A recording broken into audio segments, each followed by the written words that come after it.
Okay, so now we're going to continue on with the notes, and this next stuff is going to really help you with the worksheet tonight. First, we're going to talk about proportions. Okay, so if you're given a hypothesis and a z-test statistic, and it's going to be a z-test statistic when it's a proportion problem, you'll need to use your z-chart. And that's going to help you get the p-value. It's all based on z-scores. So just keep in mind that the alternative hypothesis is going to tell you which direction you should shade. So here's our scenario. We've got our null hypothesis, our alternative hypothesis, and then our test statistic, our z. It's basically a z-score. Okay, well, what you might want to do is draw a little picture of the scenario. You've got your normal curve and your z-score of negative 1.02. Okay, so that would be, somewhere right around here, negative 1.02. Well, which way would we shade? Our alternative is a less than, so we would shade less than. Okay, so to find the p-value, we would find the probability that our z-score is less than negative 1.02, and we would look that up on our z-score table, look up negative 1.02, and you get 0.1539, because on the z-score table, the probability is the stuff that's shaded to the left. So if we were testing at the alpha 5% level, okay, so if our alpha was 0.05, what would we conclude? Here's our p-value.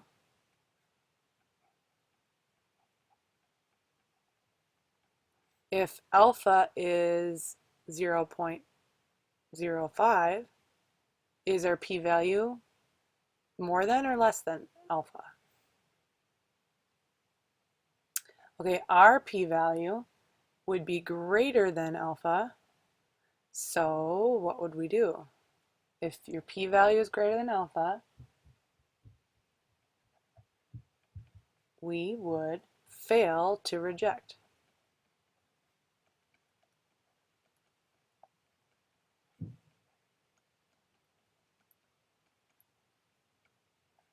The null hypothesis. Okay, next one. Okay, so here's our null, our alternative, and then our test statistic. So if you draw a little picture, pictures really help on this, I think. Okay, a z-score of 1.84 would be like right about here. And which way should we shade? Well, look at your alternative, it's greater than. So we would be shading to the right. So we would be looking for the probability that our z-score is more than 1.84. And remember how this would be a 1 minus issue. So 1 minus, look up 1.84 on your z table.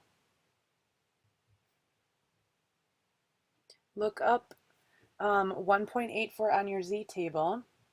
Since it's greater than, we're going to have to do 1 minus. So 1 minus 0.9671, and we would get 0.0329. That would be our p-value. Okay, now our alpha value is 0.05. So is our p-value greater than or less than our alpha value? Well, in this case, our p-value is less than alpha. So what do? So we reject the null.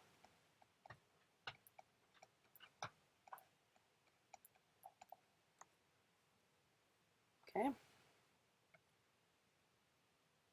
All right, now two-tailed tests. That is going to be a little bit trickier, and you know it's a two-tailed test when you have a not equal to symbol. That's when it's going to be a two-tailed test. Okay, so if your z test statistic is like a negative 1.24, we would be able to look up negative 1.24 on our z table, and that would give us this probability to the left here. So we would get this value, 0.1075. But it could also occur over here to the right of positive 1.24. So basically, it's this probability right here just doubled, because it could be to the left or it could be to the right. So you take that 0.1075 and double it, and then you get 0.215, and that would be your p-value. So again, if your z-score is like here, negative 1.24, we would look that up on the z-table. That would give us the probability to the left. That's 0.1075, but it's two-tailed, so we also need the probability to the right over here, so just double that, and you get 0.215.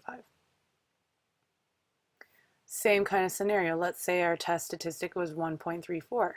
Here's 1.34. We could find the probability of being more than 1.34, which is 1 minus. You look up 1.34 on your z-table and you get 0.9099, so we would do 1 minus that to get the probability to the right. But we also need the probability over here to the left, so you just double that for a two-tail. And again, you know it's two-tail when it's a not equal to symbol. Okay, now we're going to look at means. Okay, now you're going to be dealing with a t-test statistic when it's a mean problem. Another thing to notice is that you're going to have mu's when it's a mean problem. Back over here, we had p's for proportion problems. So proportion problems have z test statistics. Mean problems have mu's here, and then they're going to have a t test statistic. So you're going to need to use your t-chart. So dig out your t-charts and follow along. This is going to be a little different. Okay, you're going to have to know your number of your sample, which then means you're going to need to find your degree of freedom. Degree of freedom, remember, is the sample size minus 1 and minus 1. So in this case, it would be 9. That's important. You're going to need to go to your degree of freedom, 9, and you're going to try to find this value, 1.53. You're going to go across 9, because that's your degree of freedom, and we're looking for 1.53. That would happen between here and here. 1.53 happens between here and here. Go up 0.10 and 0.05. Our p-value is going to be between those two. Now, just be aware that 0.05 is less than 0.10, so when you write it, you put the one that's less than first. So our p-value is somewhere between 0.05 and 0.10.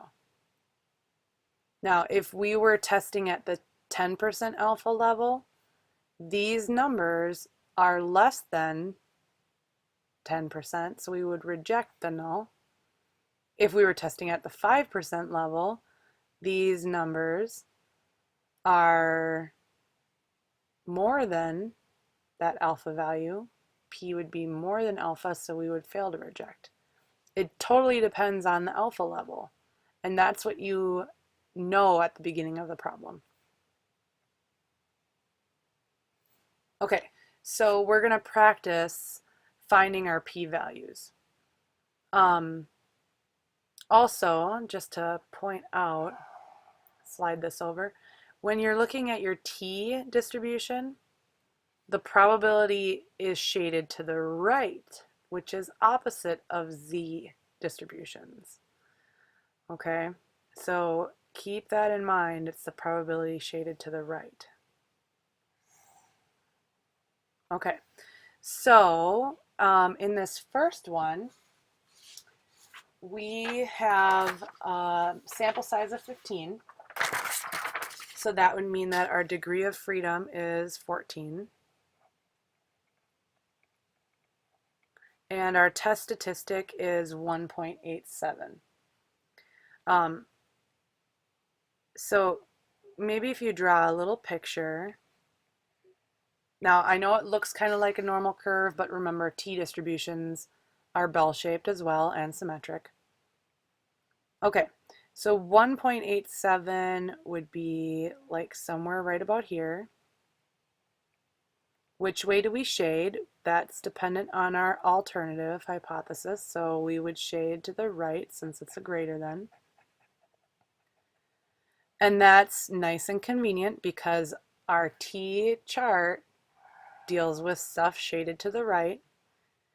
So we're going to look up our degree of freedom of 14 and we're going to try to find 1.87. It's probably going to be between two values. Okay, so our degree of freedom is 14. Slide this over here. Our degree of freedom is 14, and we're looking for 1.87. 1.87 would be between these two, right? Between these two. So look up, and it's going to be between 0.05 and 0.025.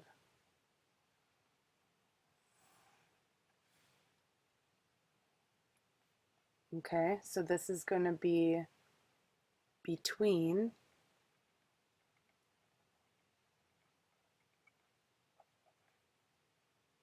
and put the smaller number first, 0.025 and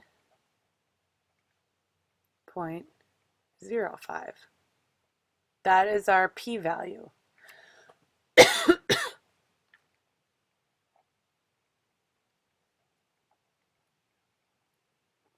Your p-value is going to be between 0.025 and 0.05.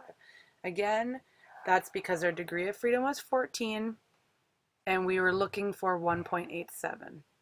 So a degree of freedom of 14, you're looking for 1.87, which happens between these two. So then you look up, it happens between 0.05 and 0.025. 0.025 is smaller, so list that first. Okay, so now what would we do? What would our conclusion be? Well, our p-value is less than the alpha value because the alpha value we said was up here. That's your alpha value.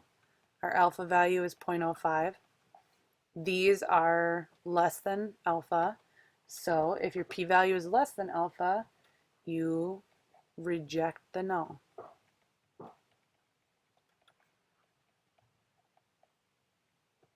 Okay, next one. If we draw a little picture of this, our t is negative 1.65. So let's say somewhere right about here. Which way would we shade?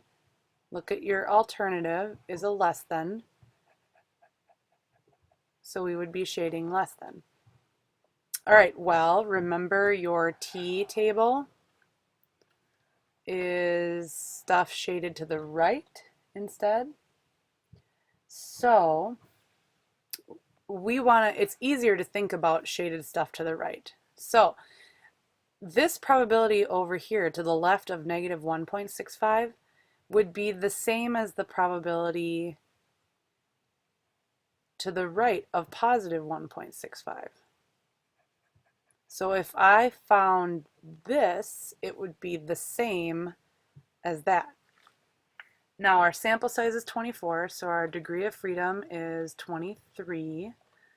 And we're going to go across 23 and we're going to look for positive 1.65, because if you look